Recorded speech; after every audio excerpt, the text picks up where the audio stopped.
Hey guys, welcome back to Unknown Academics. आज हम model set के सोशल साइंस वाले पोर्शन को देखने जा रहे हैं। आज हम इसमें ऑब्जेक्टिव क्वेश्चन के साथ साथ वेरी शॉर्ट क्वेश्चन आंसर भी देखेंगे। तो चलिए शुरू करते हैं। हमारा पहला प्रश्न है, राष्ट्रवाद में एक निश्चित भौगोलिक क्षेत्र में क्या है? राष्ट्रवाद है और भौगोलिक क्षेत्र है और यहाँ के रहने वाली जनता इनमें से किससे जुड़े थे? समान इतिहास, समान संस्कृति, भाषा और लोक परंपरा। तो राष्ट्रवाद के लिए ये सभी चीज़ों की आवश्यकता होती है, यानी कि इसका आंसर क्या होगा? इनमें से सभी। अगला प्रश्न है कि जर्मनी के एकीकरण में भूमिका निभाने वाले बिस्मार्क कहाँ के चांसलर थे? ठीक है ना। तो हम लोग को पता है कि चांसलर कहाँ के थे? ये जर्मनी के थे, यानी कि जर्मनी का पुराना नाम क्या है? प्रशा, यानी कि इसका आंसर क्या होगा? प्रशा। अगला प्रश्न है कि सरदार वल्लभ भाई पटेल ने किस आंदोलन का नेतृत्व किया था? तो हमारे पास क्या क्या ऑप्शन है, देख लेते हैं। पहला है खेड़ा आंदोलन, दूसरा है बारदौली आंदोलन, तीसरा है चंपारण आंदोलन और चौथा है व्यक्तिगत सत्याग्रह आंदोलन। तो इसका आंसर क्या है दोस्तों? बारदौली आंदोलन। आगे देखते हैं। चौथा प्रश्न है कि साइमन कमीशन भारत क्यों आया था? तो साइमन कमीशन भारत क्यों आया था? इसका आंसर है संवैधानिक व्यवस्था की कार्यशैली का अध्ययन करने के लिए लाया गया था इसे। ठीक है ना। तो साइमन कमीशन भारत क्यों आया था? संवैधानिक व्यवस्था की कार्यशैली अध्ययन करने के लिए। प्राचीन काल में किस मार्ग स्थल से एशिया और यूरोप का व्यापार होता था? तो किससे होता था? इसका आंसर तो सबसे आसान है, सिल्क रूट, यानी कि रेशम मार्ग। आगे देखते हैं। अगला क्वेश्चन है कि गाड़ियों के उत्पादन के लिए असेंबली लाइन का प्रयोग अमेरिका में, कहाँ? अमेरिका में सबसे पहले किसने किया था? तो फोर्ड कंपनी थी। और फोर्ड कंपनी किसकी है? हेनरी फोर्ड की। ठीक है ना। अगला है कि डॉन ऑफ द सेंचुरी, ये जो चित्र है इसमें किसका महिमा मंडन किया गया है? इसमें किसका महिमा मंडन किया गया था? औद्योगिकरण का। उसमें प्रगति और बदलती दुनिया के बारे में बताया गया था। तो ये किसका प्रतीक था? औद्योगिकरण का, इंडस्ट्रियलाइजेशन का। अगला है कि स्पिनिंग जेनी मशीन ने किस प्रक्रिया में वृद्धि की? तो स्पिनिंग जेनी यूज होता था कताई के लिए। तो इसका आंसर क्या होगा? कताई। अगला प्रश्न है कि भारत में प्रिंटिंग प्रेस किन के द्वारा लाया गया? भारत में सबसे पहले आए थे, कौन आए थे सबसे पहले? यूरोपियों में सबसे पहले आए थे पोर्तुगीज। तो प्रिंटिंग प्रेस भी इन्हीं के द्वारा सबसे पहले लाया गया था। गेली क्या है? गेली एक धातुई फ्रेमवर्क है। ठीक है ना। अगला क्या है प्रश्न? यदि सरकार के विभिन्न अंगों, विधायिका, कार्यपालिका, न्यायपालिका, ये तीनों की बात कर रहा है ना, और इनका सत्ता का बंटवारा जो होता है इनको क्या कहते हैं? इसका ऑप्शन देख लेते हैं। इसका ऑप्शन है क्षैतिज, ऊर्ध्वाधर, दबाव समूह या समुदाय। तो ये जो है ना, कार्यपालिका, विधायिका और न्यायपालिका, ये तीनों के तीनों क्या होता है? एक लाइन में होता है, और ये लाइन को क्या बोलते हैं? क्षैतिज लाइन। तो इसका आंसर क्या होगा? क्षैतिज। अगला है कि भारतीय संघ में इस समय कितने हैं? तो आप लोगों को पता होगा इस समय हमारे राज्य 28 हैं और संघ शासित क्षेत्र यानी केंद्र शासित प्रदेश कितने हैं? 8 हैं। ठीक है ना। तो अगला प्रश्न क्या है दोस्तों? Mexico Olympic. मैक्सिको ओलंपिक किससे संबंधित? ऑप्शन देख लेते हैं। पहला ऑप्शन है अश्वेत शक्ति आंदोलन, दूसरा ऑप्शन है नारीवाद, तीसरा ऑप्शन नागरिक अधिकार आंदोलन और चौथा ऑप्शन है नस्ल भेद आंदोलन। तो दोस्तों ये मैक्सिको का जो आंदोलन है, मैक्सिको ओलंपिक का आंदोलन, ये किससे रिलेटेड है? ये दोस्तों रिलेटेड है नागरिक अधिकार आंदोलन से। अगला प्रश्न देखते हैं। अगला प्रश्न है कि संविधान के किस अनुच्छेद द्वारा अस्पृश्यता को समाप्त किया गया? तो इसका अनुच्छेद पूछ रहा है ना। तो इसका अनुच्छेद कितना है? 17। संविधान का अनुच्छेद 17 क्या कहता है? अस्पृश्यता को समाप्त करता है। अगला क्वेश्चन है कि वाम से ये किससे संबंधित है, किसका संगठन है? तो इसका आंसर है सरकारी कर्मचारियों का संगठन था। ठीक है। अगला क्वेश्चन देखते हैं। भारत में राजनीतिक दलों को मान्यता कौन देता है? तो ये राजनीतिक दल किससे रिलेटेड है? चुनाव से। तो इसका हेड कौन होगा? चुनाव आयोग, यानी कि मान्यता देने का काम भी कौन करेगा? चुनाव आयोग करेगा। लोकतांत्रिक सरकार होती है। लोकतांत्रिक सरकार का मतलब क्या है? एक उत्तरदायी सरकार, एक जिम्मेदार सरकार, एक वैध सरकार, यानी कि ये तीनों के तीनों ऑप्शन जिसमें हो, यानी कि उपरोक्त सभी इसका आंसर होगा। अगला ऑप्शन है अगला क्वेश्चन है लोगों को राजनीतिक सुधार लागू करने में और सशक्त बनाने वाला कौन सा अधिनियम श्रेष्ठतम है? तो यहाँ बोल रहा है कि राजनीतिक सुधार को लागू करने के लिए सबसे बेस्ट कौन सा अधिनियम है? तो हमारे पास ऑप्शन क्या क्या देख लेते हैं। पहला ऑप्शन है सूचना का अधिकार, दूसरा ऑप्शन है स्वतंत्रता का अधिकार, शिक्षा का अधिकार और समानता का अधिकार। तो इसमें से सबसे बेस्ट ऑप्शन क्या है? सूचना का अधिकार। ठीक है। अगला देखते हैं। निम्न में से किस राजनीतिक संस्था ने महिलाओं की सीटें आरक्षित की है? तो लोकसभा में महिला की सीट आरक्षित नहीं है, केवल ST SC है। विधानसभा में महिला का आरक्षण नहीं है, यहाँ पे सिर्फ ये ST SC है। पंचायती राज व्यवस्था में ही एकलौता जगह है जहाँ पर आधे या फिर 1/3 कम से कम आरक्षण महिलाओं को दिया गया है। अगला देखते हैं। नर्मदा बचाओ आंदोलन, ये किसका नेतृत्व किया था? इसका आंसर है मेधा पाटेकर। मेधा पाटेकर ने ही ये नर्मदा बचाओ आंदोलन को शुरुआत किया था। अगला देखते हैं। अगला है समाप्यता। समाप्ति मतलब समाप्ति के आधार पर कितने प्रकार के संसाधन हैं? तो 2 प्रकार के संसाधन हैं। ये 2 प्रकार के कौन कौन से हैं? तो एक नवीकरणीय और एक अनवीकरणीय। अगला देखते हैं। किस राज्य में काली मृदा मुख्य रूप से नहीं पाई जाती? यहाँ पूछा है नहीं पाई जाती है। तो ये जो इलाका है ना, महाराष्ट्र, गुजरात और मध्य प्रदेश, इन तीनों जगह पे थोड़ी थोड़ी मात्रा में पाई जाती है। महाराष्ट्र और गुजरात का तो अधिकांश हिस्सा काली मृदा से आता है, लेकिन यहाँ पूछा है नहीं आती, तो नहीं किस में आती है, तो इसका आंसर होगा राजस्थान। राजस्थान में काली मृदा नहीं पाई जाती है। अगला क्वेश्चन देखते हैं। अगला क्वेश्चन है भारत में जैव विविधता कम करने वाले कारक। कम करने वाले कारक, वनों का विनाश होगा तो जैव विविधता कम होगी। जब वन जीवों को मारा जाएगा तब उसमें भी होगी। और पर्यावरणीय प्रदूषण, दवा नल मतलब फॉरेस्ट फायर, ये सब होगा तो भी विविधता कम होगी। यानी कि ये चारों के कारण जैव विविधता कम होती है। अगला प्रश्न है कि बहुउद्देशीय परियोजनाओं का लाभ कौन कौन सा है। तो बहुउद्देशीय परियोजनाओं जैसे कि डीवीसी है, दामोदर वैली कॉर्पोरेशन, इससे क्या हुआ, डैम बनाया गया। डैम बनाने से क्या क्या होता है, बाढ़ पर नियंत्रण, सिंचाई की सुविधा, जल विद्युत उत्पादन, ये तीन होता है। यानी कि इसका आंसर क्या होगा, सभी होगा। अगला क्वेश्चन है कि चाय, कॉफ़ी, रबड़, गन्ना, केला आदि की किस तरह की फसलें। तो इसका ऑप्शन पहले देख लेते हैं। पहला ऑप्शन है दलहन फसलें, दूसरा है तिलहन फसलें, तीसरा है रोपण फसलें और चौथा है मोटे अनाज। तो ये किस तरह की फसलें हैं, ये रोपण फसलें हैं। अगला क्वेश्चन देखते हैं। भारत में धान की खेती मुख्य रूप से किस फसल ऋतु में की जाती है। धान का बात कर रहा तो धान को लगाया जाता है गर्मी के दिनों में, लगभग जून जुलाई के आसपास, और काटा जाता है अक्टूबर के आसपास। तो ये कौन सा फसल है, ये एक खरीफ फसल है। अगला प्रश्न क्या है, निम्नलिखित कोयले की खानों में से कौन झारखंड में स्थित है। झारखंड में पूछ रहा है ना, तो झारखंड में कौन सा स्थित है, बोकारो। अगला देखते हैं।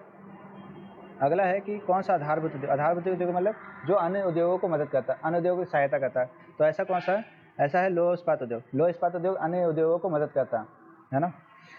कारखानों द्वारा निष्कासित 1 लीटर अपशिष्ट से कितना गुना जल दूषित होता है। तो जल दूषित पूछ रहा है, तो कितना गुना जल दूषित होता है, एक कारखाने से 8 गुना जल दूषित होता है 1 लीटर केवल गंदगी निकलने से उसके। अगला देखते हैं। निम्नलिखित में से सड़क परिवहन के बारे में कौन सा कथन असत्य है। असत्य मतलब गलत है, तो कौन सा असत्य है दोस्तों। पहला, ये क्या है, सड़क घर सेवाएं उपलब्ध कराता है। घर का सेवा उपलब्ध करता है, हाँ कराता है, ये तो सत्य है। ऊबड़ खाबड़ भूमि पर बनाई जा सकती है, हाँ ये भी सत्य है। अगला, सड़क परिवहन अन्य परिवहनों के साधनों के लिए कड़ी कार्य करता है, हाँ बिल्कुल करता है। अगला देखते हैं ऑप्शन। अगला ऑप्शन है कि रेलवे की अपेक्षा इसकी लागत बहुत अधिक है। तो ये गलत है दोस्तों, यानी कि यही हमारा क्या होगा, आंसर होगा। असत्य पूछा था, गलत पूछा था ना। अगला देखते हैं। मानव विकास रिपोर्ट देशों की तुलना किस आधार पर की जाती है। तो आधार पूछ रहा है, तो इसका आधार क्या है, स्वास्थ्य है, हाँ है, शिक्षा है बिल्कुल, और प्रति व्यक्ति आय, ये तो बहुत इंपॉर्टेंट है। यानी कि इसमें सभी के सभी मानव विकास रिपोर्ट के आधार बन सकते हैं। अगला देखते हैं। इनमें से कौन भावी पीढ़ी के कल्याण को परिभाषित करता है। तो इसका आंसर क्या होगा, भावी पीढ़ी बोल रहा है ना, उसका कल्याण। भावी पीढ़ी यानी फ्यूचर के लिए जो सेविंग करते बचाते हैं उसको क्या बोलते हैं, धारणीय विकास, सस्टेनेबल डेवलपमेंट। अगला देखते हैं। सलमा एक सरकारी अस्पताल में नर्स का कार्य करती है। सलमा किस क्षेत्र से है, ये क्या काम करती है, सरकारी अस्पताल में नर्स है। नर्स कैसा काम है, सेवा प्रदान करने वाला।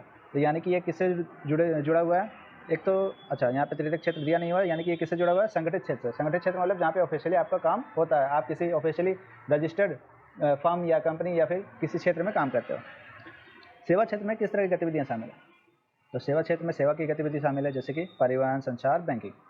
अगला प्रश्न है कि निम्न में से कौन वस्तु विनिमय का उदाहरण, किसका उदाहरण पूछ रहा है, वस्तु विनिमय का। ऑप्शन क्या क्या है, तो ऑप्शन है 1 गाय के बदले 5 बकरी का सौदा। तो हाँ बिल्कुल, पहले ही ऑप्शन हमारा है वस्तु विनिमय का उदाहरण है। वस्तु विनिमय में क्या होता है, एक सामान के बदले दूसरे सामान को दिया जाता है। यहाँ पे एक सामान क्या है, गाय हुआ, जबकि दूसरा हमारा वस्तु क्या हो गया, बकरी हो गई। तो हाँ बिल्कुल यही क्या है, वस्तु विनिमय है पहला। अगला देखते हैं। व्यापारिक बैंक का कार्य क्या है। व्यापारिक बैंक यानी कॉमर्शियल बैंक, जैसे कि SBI, ICICI और बैंक ऑफ बड़ौदा, मतलब जितने भी आपके आसपास जितने भी लोकल बैंक दिख रहे हैं वो सब व्यापारिक बैंक के हिस्सा है। तो इनका काम क्या है, साख देना, साख निर्माण करना, ऋण देना, जमा स्वीकार करना, ये तीनों काम करता है। यानी कि इसका आंसर क्या होगा, इनमें से सभी होगा। अगला प्रश्न है कि बहुराष्ट्रीय कंपनियों का देशों में उत्पादन नियंत्रण होता है, यानी खाली स्थान को बढ़ाना। तो देखते इसका ऑप्शन। इसका ऑप्शन है कि केवल एक देशों में एक से अधिक और किसी भी देश में नहीं। तो इसका आंसर क्या होगा दोस्तों, इसका आंसर होगा एक से अधिक देशों में जहाँ पे नियंत्रण होता है वही क्या कहलाता है, बहुराष्ट्रीय कंपनी कहलाती है। अगला क्वेश्चन देखते हैं। फोर्ड मोटर किस देश से संबंधित है। ये तो पहले ही क्वेश्चन आ चुका था ना, हेनरी फोर्ड। तो हेनरी फोर्ड कहाँ का था, अमेरिका का। इसका आंसर क्या होगा, अमेरिका। हॉलमार्क, ये तो बहुत सारे प्रचारों में दिखाता है। तो ऑप्शन देख लेते हैं। ऑप्शन में हमारा है आभूषण। तो सोना, चांदी, ये सब क्या है, एक तरह का आभूषण है ना। राष्ट्रीय उपभोक्ता दिवस किस तिथि को मनाया जाता है। तो राष्ट्रीय उपभोक्ता दिवस मनाया जाता है 24 दिसंबर को। तो ये हमारा हो गया ऑब्जेक्टिव सारे क्वेश्चन। अब देखते हैं हम very short answer type question. तो चलिए अब देखते हैं अति लघु उत्तरीय प्रश्नोत्तर। हमारा पहला प्रश्न है कि वियना सम्मेलन की मेजबानी किसने की थी। मेजबानी वाले होस्ट, तो होस्ट किसने किया था? होस्ट किया था ऑस्ट्रिया ने। ऑस्ट्रिया की कैपिटल क्या है? वियना है, ठीक है ना। इसलिए इसकी मेजबानी किसने किया था? ऑस्ट्रिया ने। भारत में प्रथम आधुनिक मिल कब और कहाँ स्थापित हुआ? तो एक 1818 में स्थापित हुआ था पहला। लेकिन ये क्या हुआ था, कहाँ हुआ था पहले? ये कलकत्ता में हुआ था और ये असफल हो गया था, ये असफल हो गया था। जबकि 1854 में पहला सफल लगा, कहाँ पर? मुंबई में। ये कहाँ पर लगा? मुंबई में। और ये था सफल। तो असफल की बात किया जाए तो असफल लगा कलकत्ता और सफल वाला लगा मुंबई में। हमारा अगर आंसर पूछेगा तो कौन सा है? तो ये 1854 वाला। अब अगला प्रश्न देखते हैं। अगला प्रश्न है खरीफ फसल। खरीफ फसल किसे कहते हैं? तो वैसे फसल जिसे जून जुलाई में क्या किया गया, लगाया गया और अक्टूबर नवंबर में उसे काट लिया गया, उसको क्या बोलते हैं? खरीफ फसल कहते हैं, ठीक है। अगला प्रश्न है कि लोकतंत्र की 2 चुनौतियों के बारे में लिखिए। तो 2 चुनौती कौन कौन सी है? एक तो भ्रष्टाचार है, बहुत बड़ी मात्रा में है। ये किसी भी डेमोक्रेसी वाले देश में, किसी भी लोकतांत्रिक देश में देखा जाता है। भ्रष्टाचार और गरीबी, ये लोकतंत्र की बहुत बड़ी चुनौतियाँ हैं। अब अगला प्रश्न है कि समवर्ती सूची के अंतर्गत कौन कौन से विषय आते हैं। समवर्ती सूची के अंतर्गत कौन कौन से विषय आते हैं? विषय के बारे में बताना, समवर्ती सूची के बारे में बताना। तो चलिए देखते हैं इसका आंसर। समवर्ती सूची का मतलब पहले ही समझते हैं।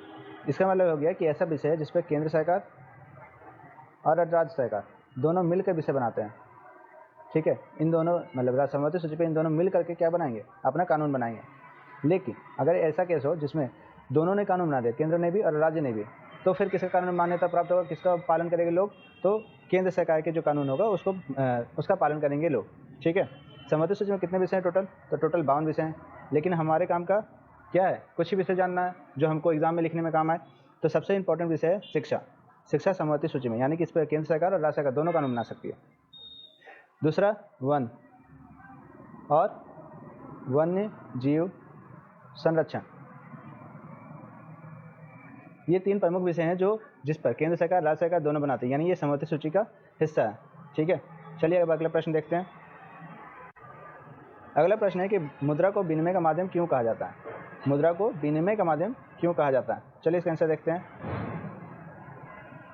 तो मुद्रा को विनिमय का माध्यम इसलिए कहा जाता है क्योंकि यह व्यापक रूप से क्या है? स्वीकार्य है। मतलब इसे कोई भी स्वीकार कर लेता है, पूरे भारत में इसका स्वीकार्यता है। साथ ही साथ इसे किसी भी लेन देन में प्रयोग किया जाता है, चाहे वो आप वस्तु कोई भी खरीदे, बिस्किट खरीदे, चाहे मिक्सर खरीदे, चाहे फिर कोई चॉकलेट ही क्यों ना खरीदे, या फिर बड़ा से बड़ा हेलीकॉप्टर या फिर हवाई जहाज ही क्यों ना खरीदे, उसमें किसका प्रयोग होता है? मुद्रा का ही, है ना। अब आप बोलोगे मुद्रा का मतलब क्या है? मुद्रा का मतलब कोई भी करेंसी जो आप सिक्के देखते हो, कोई भी नोट जो राज्य द्वारा मान्यता प्राप्त है, उसको कहते हैं मुद्रा। चलिए अब अगला प्रश्न देखते हैं।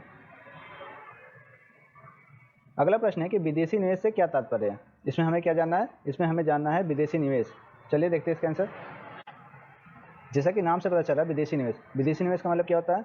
जब एक देश की कंपनी या व्यक्ति किसी दूसरे देश की कंपनी में निवेश करती है तो उसे विदेशी निवेश कहते हैं। यानी कि जब एक देश की कंपनी, मान लेते हैं कि कोई अमेरिकी कंपनी है और उसने भारत के किसी कंपनी में बिजनेस बढ़ाने के लिए पूंजी लगाई है या शेयर खरीदा उसका, तो ये क्या है? ये एक तरह का विदेशी निवेश है, ठीक है। ये विदेशी निवेश पैसे के बदले में किसी वस्तु के रूप में भी हो सकती है, ठीक है। जैसे कोई कंपनी है अमेरिका की और उसने भारत के किसी कंपनी को कोई वस्तु दे दी है, ना कि पैसा दिया, तो ये भी एक तरह का विदेशी निवेश ही है। लेकिन ये कैसा होगा? ये अप्रत्यक्ष होगा। जो वस्तु वाला होगा ये अप्रत्यक्ष है, जबकि ये पैसे वाला जो होगा वो प्रत्यक्ष रूप से होगा, ठीक है। तो विदेशी निवेश का मतलब क्या हो गया? जब एक देश की कंपनी या व्यक्ति किसी दूसरे देश की कंपनी में निवेश करता है तो उसे बोलते हैं विदेशी निवेश। तो आज के लिए बस इतना ही रखते हैं, मिलते हैं अगले क्लास में। अगले क्लास में हम क्या करेंगे कि अगले क्लास में हम लघु उत्तरीय और दीर्घ उत्तरीय प्रश्नों को देखेंगे। तो चलिए मिलते हैं अगले क्लास में, तब तक के लिए गुड बाय।